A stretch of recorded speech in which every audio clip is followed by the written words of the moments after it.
All right, it is that time of the week, everybody. Time for a little Cowboys Overtime here on StarTelegram.com. I am Fort Worth Star Telegram columnist Mac Engel, who is available to sing the national anthem at sporting events because I will do it sober. I am joined by my good friend, Mr. Clarence E. Hill Jr. Clarence, why don't you tell the good folks about your outfit that you're wearing right now, because it looks really familiar, like it might be the same one that I saw you wearing last night at the All-Star Game. Go ahead. It sounds like you're a hater. That's what it is. We got Mac Engel, the hater. Yes, I have the same jersey I wore on at the game last night. Negro League Baseball Museum. See the swag. I'm honoring the Negro Leagues. The back of it's the coolest part. Yeah, I know. The back of it's the coolest part. That's what I have on. And I decided to wear it for this show. So, yes, I have the same jersey I had on last night. I took a bath. I didn't sleep it up. I'm good. Do you shave your legs? Do you wash your legs? Do you use a washcloth? Wait a minute. Do you use a washcloth? Do I shave my legs? Do you know how many razors I would need to shave my legs? Listen, and I also got me some swag. Yes, I wash my legs. I also got some All-Star Game swag last night. You know, how much that cost? Get out my pockets. Get out my pockets. Get out of my pockets. This door. You're never supposed to ask a man about his pockets. Sir? What are you doing? Why are you looking at your phone? You're like some teenage girl. Because I'm texting. I am texting. That's the rudest this great show that we're doing to the people. Who? To the people. I'm letting the people know what we're doing. So I got a question. Okay, you opened this door, and this is by far and away. No, I get a question first. You said you took a bath. What middle-aged man? I didn't. Okay, a shower. Excuse me, shower. You said I'm old. Okay, we called it a bath growing up. Grandma said take a bath. We took a bath. So it's I'm old. You ain't some 88-year-old woman taking a bath. Sir, I grew up in Schulenburg, Texas. I didn't have a shower. Okay, we had a bath. Last time you took a bath? It's been a while. I don't care where you're from. But it's like I still took a bath. The point is the same. When you call something all your life, that's what you call it. Go take a bath. Even when you're taking a shower, go take a bath. Like it's the fridge. It's the fridge. It's the Frigidaire. It's the fridge. It's always going to be the fridge to me.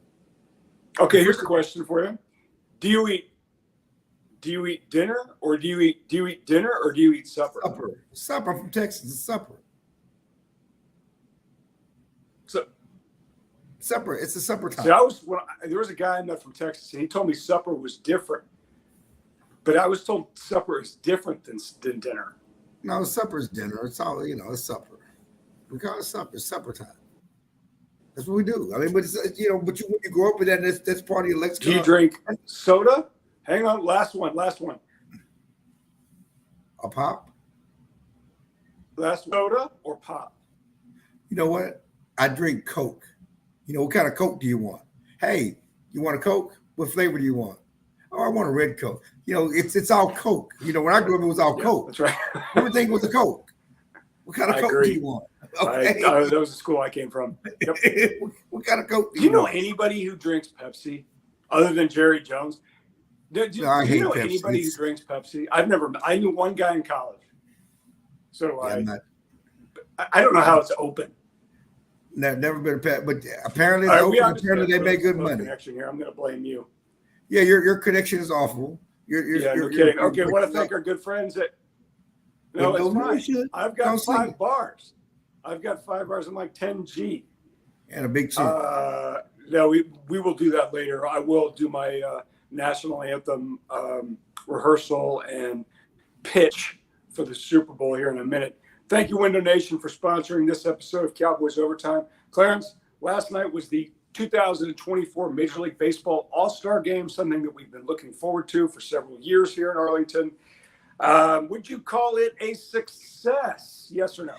You know what, Mac? I got a problem with you. I read your column the last 2 nights. Just one? Why are you always negative? Thank you. Why are you always negative? You ripped the damn home run derby and pointed out the seats. You didn't talk about the great showing of the young kid from Arlington, from Grapevine, local kid, Collegeville kid, and the drama of the derby. There we go. Bobby Witt Jr.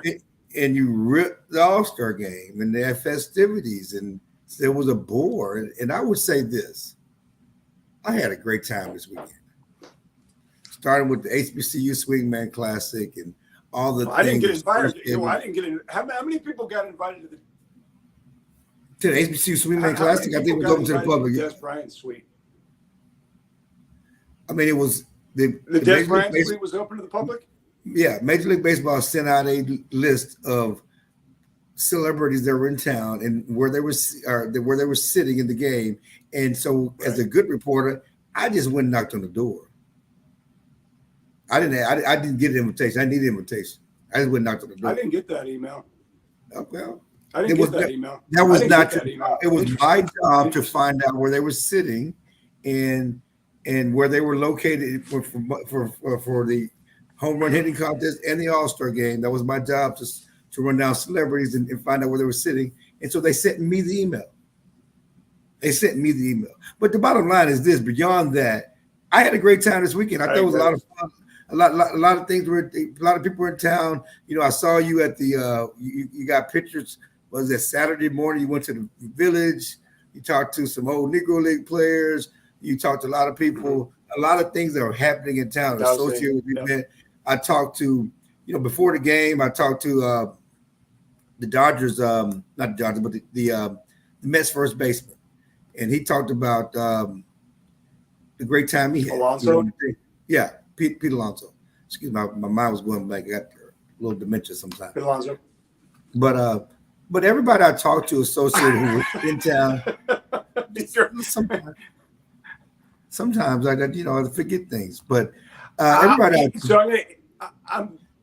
I'm gonna. Hey, I understand. You can be president any minute. You'll be fine. I'm going to answer that character assassination. Why am I negative? Many years ago, I called Randy Galloway, the great Randy Galloway. This is a true story. And I called him and I said, God, Randy, Randy is a loyal reader of local sports media. And I said, Randy, I just had this horrible feeling that I have just been way too negative lately. And you know what he said to me? Mac, you can never be negative enough. And unfortunately, he is exactly right. And but I got to tell you, when I watched the home run derby, Clarence, was like 3 hours and 15 minutes of there was two parts of the home run derby that I enjoyed. The high school kids using the aluminum bats. That was awesome. I love that. And then the final round was neat. The final round was pretty cool. But it took 3 hours and 15 minutes to get there. And just because I point out the obvious, that an all-star home run derby didn't sell out doesn't mean that it didn't sell out. That's visually weird. You're like, wait a minute. This is a marquee event for Major League Baseball, and they didn't sell it out. That's weird. And then the next night, which was last night at the All-Star Game, can I interject one thing? They didn't sell this out. And that, to me, is telling. That's, Clarence, just real quick, that's what we call news. Point of order. Was the place packed? Point of order. Was the place packed? Was the venue packed? No. Yes. No. Yes, it was. Just because they didn't sell every single seat. There was a ton of people there. Packed. There was a ton of people there. Stop it. There were a ton of people there. I went to the World Series. Clarence, I'm telling you, I went to the World Series last year. The World Series was packed. Of course, it's the World Series. It's the World Series. It's local people in town who want to go to the game, who've never been in the World Series. Texas never won the World Series. There was a different interest level. But going back to the home run derby, yes, every seat wasn't sold. There was a bank of seats that weren't sold. There were a lot of people in the house. It wasn't like it was, a 40,000 seat stadium. Only 20,000 people showed up. Okay, it may have been 1,000 seats available. Don't act like it was like a 10,000 seats. Probably. Don't act like 10,000 seats went unsold. That was not the crazy. No, absolutely. But this is why it's significant. No, absolutely. And I said that, but here's why it's significant. That's already a small stadium. That's one of the smallest stadiums in Major League Baseball at 40,000. And all the new stadiums that are going to come behind it, they're going to be smaller, just like this one. Exactly. Like the one that they're potentially going to build in Tampa are the one that potentially going to build in Las Vegas. The one potentially in Las Vegas is going to be 30,000. And they're doing fine. Baseball's not dying. It's not going away. It's fine.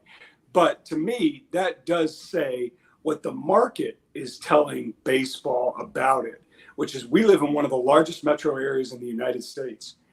And millions of sports fans here, millions of Rangers fans here.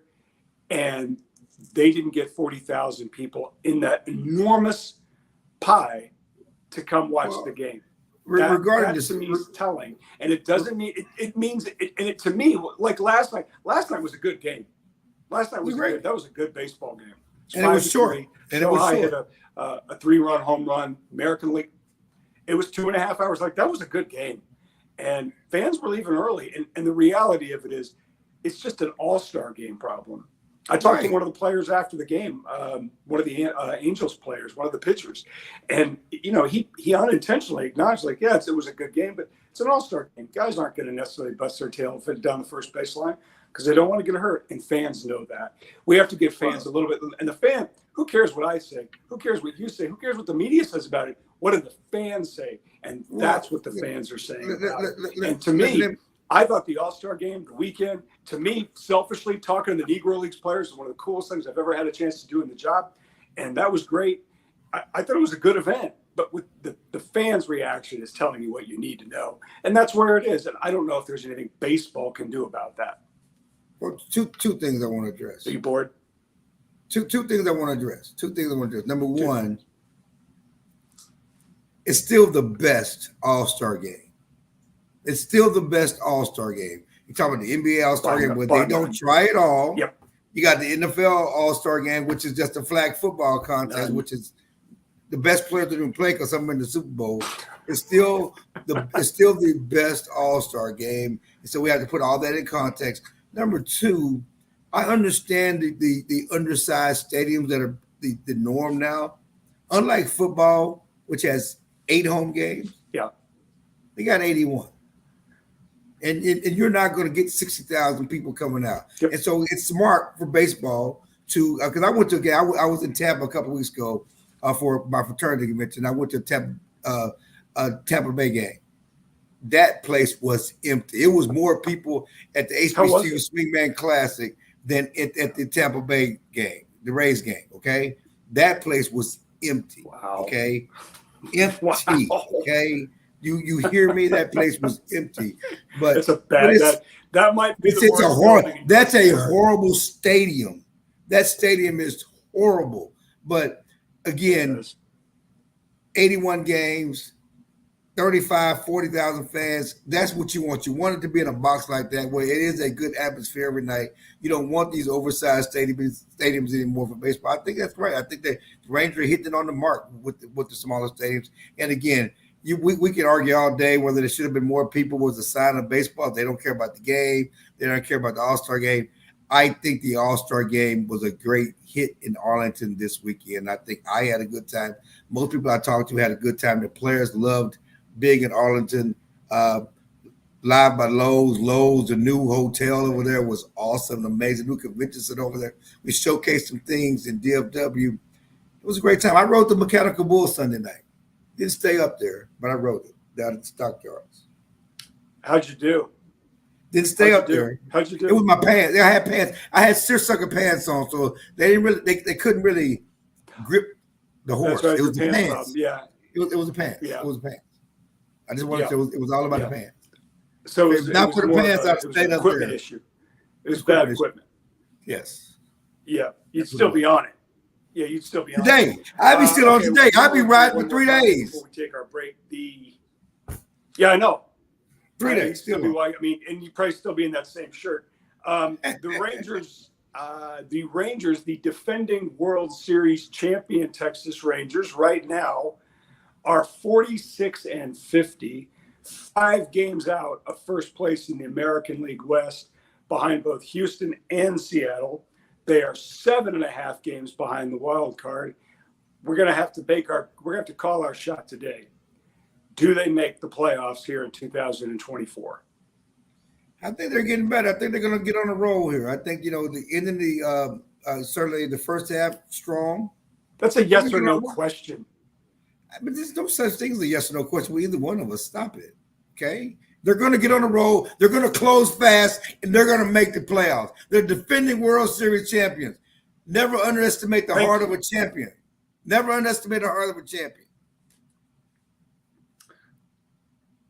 So this is what those who know, my turn, they are banking heavily on improvement within. They don't anticipate they're going to make any big trades. They clearly have had some injury issues to deal with. The Max Scherzer thing is dicey because, he came back from the arm injury and he's been very honest. He's like, look, I don't know how long this thing's going to hold up, more or less. And if it holds up, then that gives them a very reliable starter.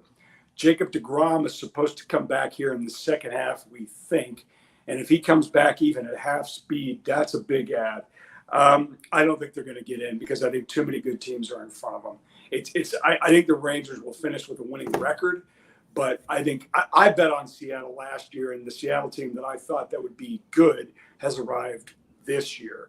I just think there are too many good teams ahead of them. I think the Rangers are pretty good. They're built to win now, and the Josh Young situation, that's been such a guy's so good, and he just can't stay healthy. They've obviously had some issues at first base. Corey Seager's played through some injury. Obviously, he's downplayed it. But I do think I think they're going to finish with a winning record. I think they're going to make it interesting. But ultimately, I think the teams ahead of them are going to stay right there. Okay, we've got more to talk about here on Cowboys Overtime. But first, a word from our good friends at Window Nation. Sing it. Window Nation, the star of window replacement and proud partner of the Dallas Cowboys, can help you fill the house this season with savings. Buy 2 windows, get 2 free, and make no interest payments for 60 months, 5 full years. Fill your house for a customized authentic Dallas Cowboys jersey while supplies last. You could even help fill the Cowboys house and win tickets to a game. Visit windownation.com/Cowboys now for details. Call 866-95-NATION. Window Nation, proud partner of the Dallas Cowboys. All right. Thank you very much, Window Nation. Back here on StarTelegram.com for a little Cowboys Overtime. We're not really focusing on the Cowboys as yet because training camp does not start for that team until the 27th in July. So we've got some more news about the teams in town, which is the Dallas Mavericks slipped in just a little small press release yesterday that said Kyrie Irving, decent guard, has sustained a broken left hand, which occurred during workouts here probably in the last couple of weeks, certainly after the NBA Finals, which means he's going to be out for an extended period of time. So I thought he should have been on the Olympic team. Obviously, that wasn't going to happen anyways, and now it's definitely not going to happen. Clarence, are you concerned about this? Not just about Kyrie Irving for the start of the regular season. That's obviously months away. But just as a guy who's getting a little bit older, who has had some little just nagging injuries throughout the last 4 or 5 seasons. Concerned? I am. You media people kill me. You media people kill me. It's the media. It's not journalists. It's you media people. What does a broken hand have to do with age? You're the media. What does a broken hand have to do with age? Well, this is what I learned. I mean, come on. What does that have to do with age? He broke his hand playing. Especially guys who are. But that's usually leg injuries. That's usually soft tissue injuries that come with age, not a fractured hand. If somebody runs over your hand, if you hit your head against the wall and breaks it, had nothing to do with age. It can happen anytime. What does it got to do with age? You cannot put this injury on top of some of the other injuries. Come on. Not fractures, not he's not a broken hand. That had nothing to do with age. Let's not equate that with some of the other injuries that have happened, just basketball injuries, the injury in practice. It's months away. Broken bones take 4 to 8 weeks to heal. Training camp, the start of the season, months away. It's his left hand. He's ambidextrous. He's ambidextrous. He certainly has that nice little left-hand floater, but his dominant hand is his right hand. His shooting hand is his right hand. But he can shoot. He can go with that left.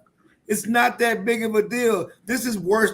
It's not as bad as Bootgate of a week ago because Dak Prescott is fine, and this is months away as well. It's not Bootgate, But it's not that big of a deal. Let's not protract it and make it something that has nothing to do with the season Are you done? or his career or his Are health. you done? No. Are you done? Are you finished or are you done? Done. Are you finished or are you done? There you go. I'm Okay. finished. Here's But why I'm not done. I'm finished, but I'm not done. Are you finished?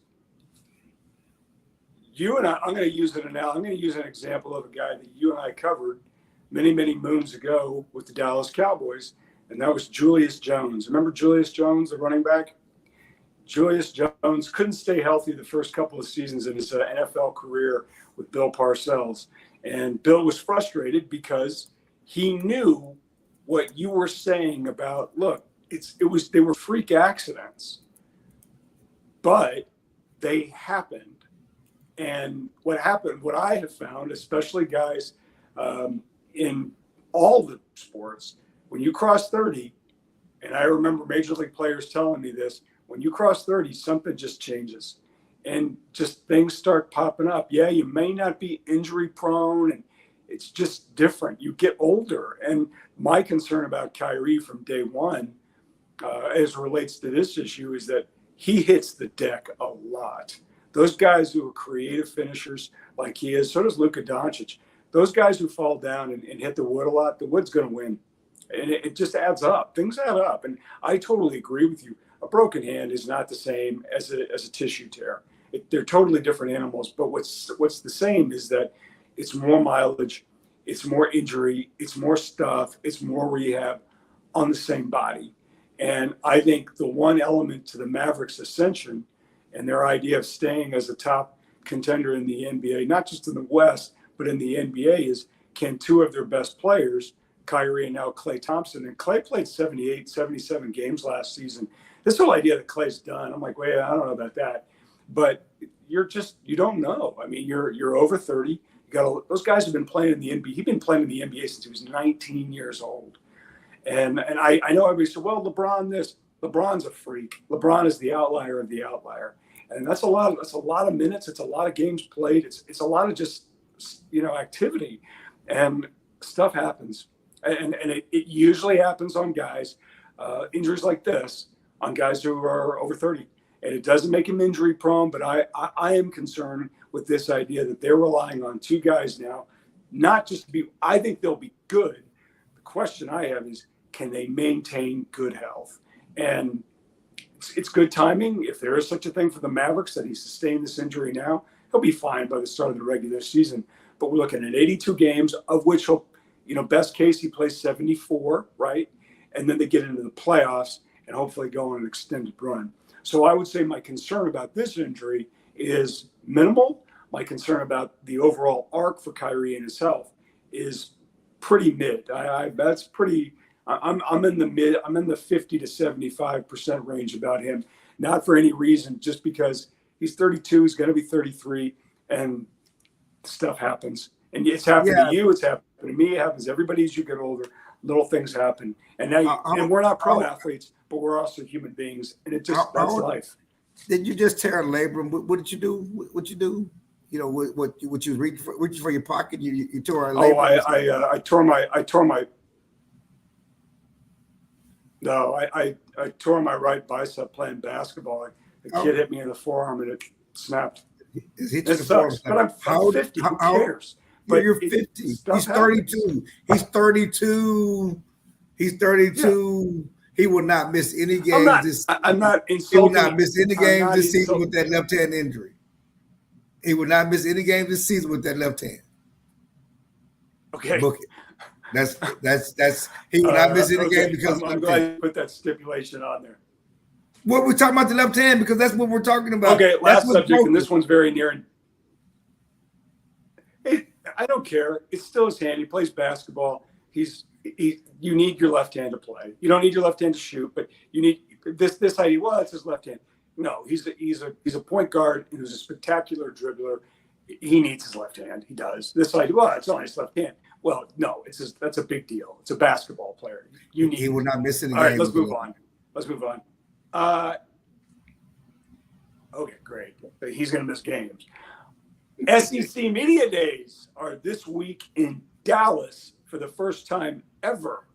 Typically, the SEC has always been a very southeastern conference because it's the SEC. Who knew? But now, as they've expanded west here into Texas and Oklahoma, even more with the additions of Texas and Oklahoma, they moved their celebrated media days to Dallas at the Omni Hotel, which is going on right now. And as a result, this SEC Media Days feels a lot different than if it was in Atlanta, Birmingham, or Nashville, when all of those smaller media outlets could make the drive and cover it easily, as well as the fans could make the drive there as well. This has by far and away been the most muted SEC Media Days that I can ever remember. And I have a feeling it has a lot to do with the fact that it's in Dallas. So one of the big topics of conversation has been the state of the new teams, Oklahoma and your Texas Longhorns. Former Alabama coach Nick Saban, who is as in bed with ESPN almost as much as Disney CEO Bob Iger, makes a point of saying on the SEC network, whatever that is, says Texas is not just going to run the SEC. Well, I want to know when anybody ever said Texas was going to run the SEC. But there is one story and one thread to this that I am fascinated to watch. And you and I talked about this back in January. The season's almost here. The quarterback situation in Austin will be riveting theater. Paul Feinbaum, longtime SEC media observer, made a point to say, if at any point Arch Manning's coming into the game, it's done. Arch Manning is going to be the quarterback at UT. I have maintained that if Arch Manning comes in because of injury to Quinn Ewers, that it's his job and this is done. A lot of people disagree with me. One person of note in the Ewers camp, but you follow UT as much as anybody. You love UT as much as anybody. Clarence, do you think by the end of the season, Arch Manning will be the quarterback at UT? I don't think it matters. See, I think, again, it's the media. It's the media who are making storylines that have nothing to do with anything. First of all, I have a problem with this whole notion that why is Nick Saban doing his best Stephen A. and Skip Bayless, Texas is not going to run the SEC. Who said that? Why is that a talking point? You just want to get a freaking soundbite. Nobody. I mean, no one. Texas didn't run the Big 12. They did not run the Big 12. But I'm a Texas. They did not run the Big 12. And no Texas fan is saying Texas running the SEC. So where is this coming from? Why is this a topic of discussion? Texas fans have fought back on people saying, well, you're not in the Big 12 anymore. It's going to be, you got to fight every week, and you're not going to be able to compete in the SEC like you did in the Big 12. You know, you're going to be like A&M. Texas is going to compete for championships this year. Nick Saban said that as well, but that's not the headline. Nick Saban said that Texas and Georgia will play an SEC championship game this year, but that's not the headline. The headline is Texas is not going to run the SEC. Let's call it both ways. Secondly, this whole idea of Quinn Ewers and Arch Manning, great problem to have. Great problem to have. Quinn Ewers is the starting quarterback of the University of Texas. He's going to be a first or second round pick next year in the draft. He was a 6-star recruit out of South Lake Carroll. He's not, Major Applewhite and some unknown nobody that Chris Sims came in and was just glorified recruit, just had to replace him. Quinn Ewers is pretty good, okay? And I think Texas is benefited by the fact that they're going to the SEC with a veteran starting quarterback, one of the best quarterbacks on paper in the SEC to begin. They're not starting a rookie, a freshman, a guy who's never taken a snap in a real game before, a big game before. That's a great problem to have. Yes, Arch Manning has all the potential in the world, but from the beginning, for all the people that say that Arch has to start and Arch is going to transfer, the Mannings sent him to Texas because they did not want him forced on the field. Okay, they wanted him to learn on the start. They understood Quinn Ewers was the quarterback and that he would have to sit and wait. They have no problem with that. He will be the starter next year. Okay, why is this even discussed in Texas right now with Quinn Ewers as the quarterback is a favorite, according to Nick Saban, the guy that said Texas was going to run the SEC, is a favorite to play in the championship game. But yet there's all this talk about, well, the backup quarterback. Great problem to have.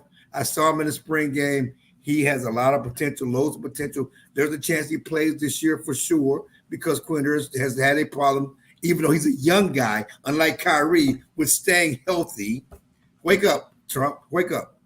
Anyway, your eyes were closed. But he has a problem with staying healthy, even though he's a young guy. I'm listening to this.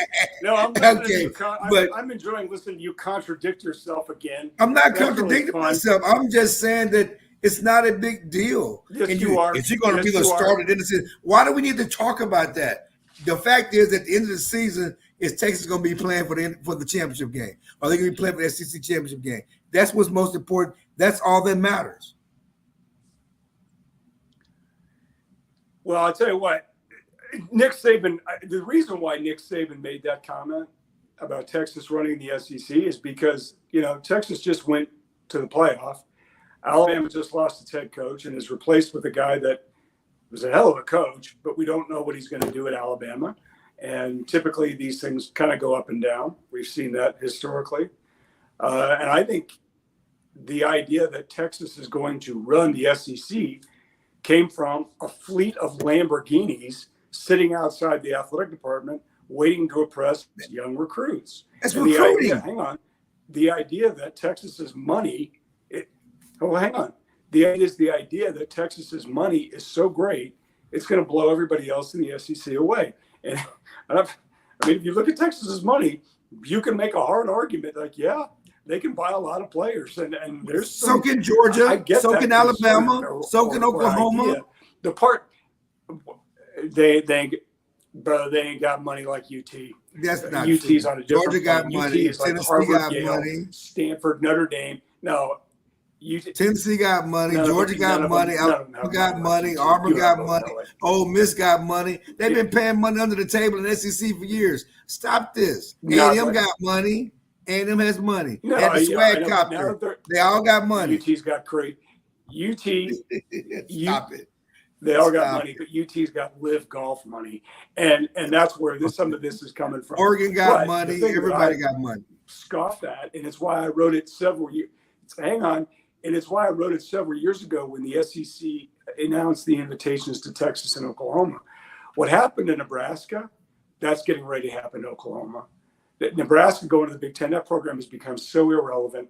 They're just sort of a mid-Big Ten team, and I think that's getting ready to happen to Oklahoma. Nobody, and everybody killed me for it, but I think even Barry Switzer said it. He's like, look, this is where we're going now, and all these big mega conferences, no one is running those leagues because you've got like 5 to 7 or 8 teams that are all spending so much money. They've got so many cute toys and facilities. They've all got the same pretty girls recruiting campuses and all. It's all the same thing. And no one is going to sit there and have the run of dominance the way Alabama did for 10 or 15 years under Nick Saban. I think what you're going to see is it's almost like the PGA Tour or before Live Golf is that you're going to have a player or a team that's going to enjoy a spurt and they're really good. And then some other team's going to take over. There's going to be some other team and they're going to enjoy these windows where their teams are really good.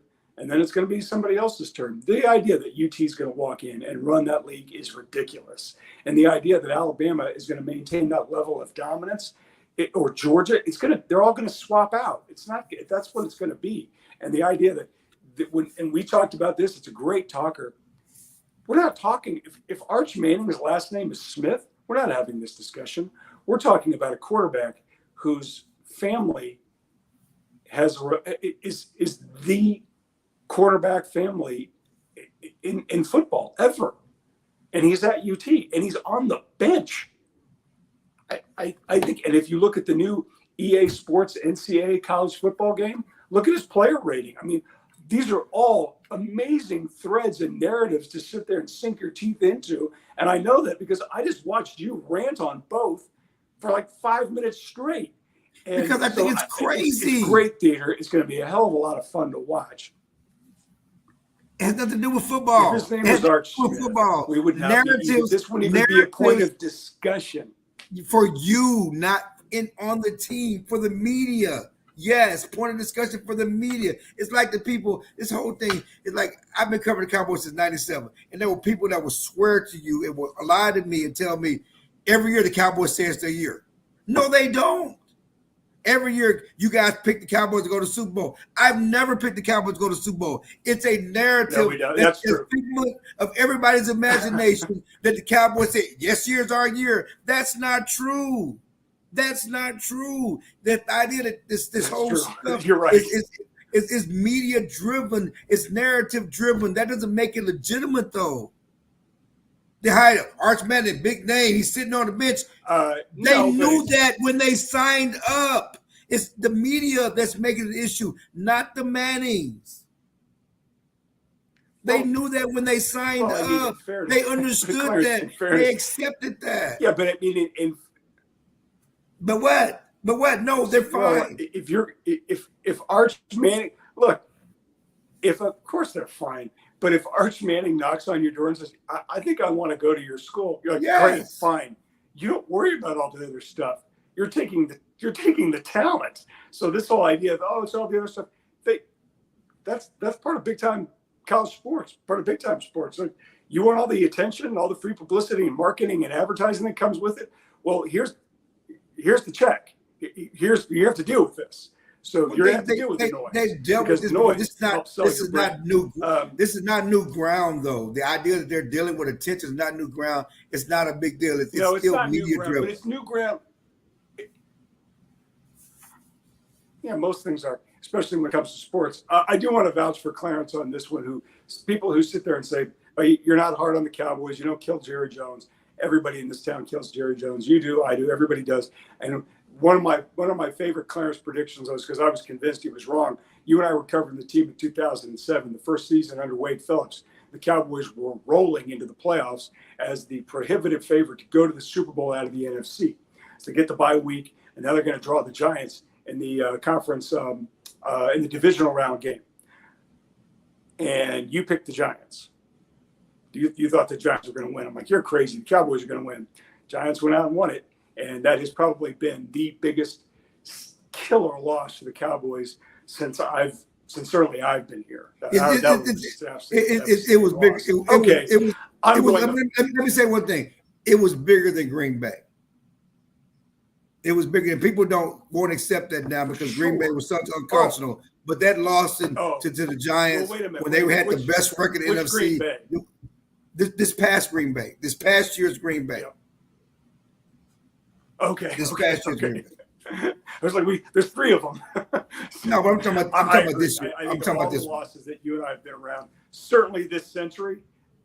Yeah, no, but I think of all those games that the Cowboys have played in this century, big games, that was the most devastating loss. Not the Aaron Rodgers last second throw to set up the field goal, not the Dez Bryant catch, and certainly not this last one to Green Bay where they got their asses kicked there at home at AT&T Stadium. Okay, we've talked way too long. I blame Clarence. Clarence, you're right. The All-Star Game was fantastic. It was a sellout. Are you going to sing, though? Are you going to sing?